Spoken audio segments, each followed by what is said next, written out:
BJP party leader Prem Gandhi గారు ఉన్నారు. ఆయనతో మాట్లాడదాం. హాయ్ సార్, నమస్తే. నమస్కారం. ఎలా ఉన్నారు సార్? హ్యాపీ అమ్మా.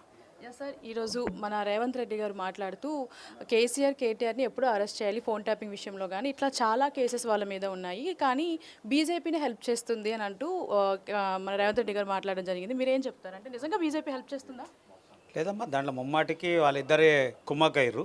ఎందుకంటే అనేక సందర్భాల్లో రేవంత్ రెడ్డి మాట్లాడాడు, అధికారం రాగానే మీ అవినీతి బయటకు తీస్తాం, మీ అందరినీ మీ కుటుంబం అందరినీ లోపల పంపిస్తాడు, కనీసం నోటీస్ కూడా లేదు. అంటే ఈ రెండు పార్టీలే కుమ్మకైనా తప్ప ఎక్కడ లేదు. ఎందుకు అనేక సందర్భాల్లో కనబడ్డాయి.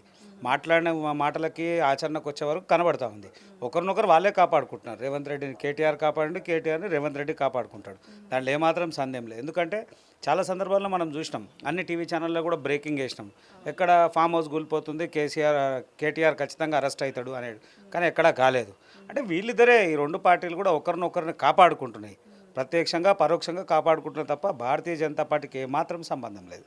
అంటే వాళ్ళు మనం స్క్రీన్లో చూసుకుంటే వాళ్ళిద్దరినిద్దరు విమర్శించుకుంటున్నారు, కానీ అంత హెల్ప్ చేసుకుంటారంటారా మరి? అంటే బ్యాక్ ఎండ్గా జరుగుతుంటుందమ్మా, దాంట్లో ఏమాత్రం సందేహం లేదు. ఎందుకంటే ఫామ్ హౌస్ వాళ్ళదే ఉంటుంది, తర్వాత మళ్ళీ డ్రగ్స్ దాంట్లో పట్టుకున్న దాంట్లో వాళ్ళదే ఉంటుంది. మొన్న జరిగిన కోడి పందాల్లో కూడా వాళ్ళదే ఫామ్ హౌస్ ఉంటుంది. మళ్ళీ అన్నీ మాట్లాడతారు, ప్రభుత్వం వీళ్ళే ఉంటారు, అది ఒకటే రోజు నాంతో రెండో రోజు మర్చిపోతారు.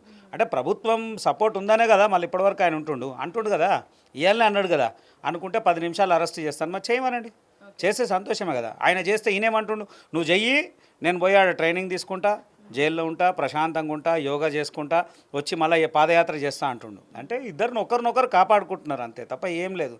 ప్రజల్ని మభ్యపెట్టడానికి ఆడుతున్న ఆట. అంటే బీజేపీ హెల్ప్ అయితే లేదంటే, అంటే 1 ఇయర్ నుంచి ఎప్పుడూ అరెస్ట్ కావాల్సింది కాకుండా ఆపుతుంది అంటున్నారు. మా దగ్గరకు వదిలేయమనండి, మా కేంద్రానికి వదిలేయమనండి, ఇచ్చిన ఆధారాలన్నీ ఇవ్వమనండి, మేమే తీసుకొని పోతాం, ఢిల్లీలో తీసుకుపోయి లోపల కూర్చోబెట్టేస్తాం. అంటే మరి ఎందుకు 1 ఇయర్ నుంచి అరెస్ట్ చేయలేకపోతుంది? అంటే వీళ్ళే కావాలని చేస్తున్నటువంటి కుట్ర కదమ్మా, వీళ్ళే కావాలని చేస్తున్నారు. ఒకరినొకరు కాపాడుకుంటుండు, ప్రత్యక్షంగా పరోక్షంగా కాపాడుకున్నారు. మాటల వరకు మాత్రమే మాట్లాడుతున్నారు, ఆచరణకు వచ్చే వరకు పూర్తిగా మారిపోయి ఉంటుంది కదా. ఏం లేదు, వాళ్ళదే రాజకీయాల్లో ఇది సర్వసాధారణం అని చూపిస్తూ ఉన్నారు.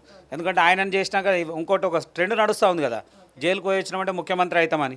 మళ్ళీ ఈయన కూడా జైలుకు పంపొద్దని ఆయన అనుకుంటున్నట్టుండు, రేవంత్ రెడ్డి అనుకుంటుండు ఖచ్చితంగా కేటీఆర్ని జైలుకు పంపొద్దు, మళ్ళీ అదే సిస్టమ్ ఇక్కడ నడవగల, మళ్ళీ ఆయన సీఎం అవుతాడు అనుకుంటున్నామో, అందుకోసం పంపుతాడేమో. Thank you so much. Okay.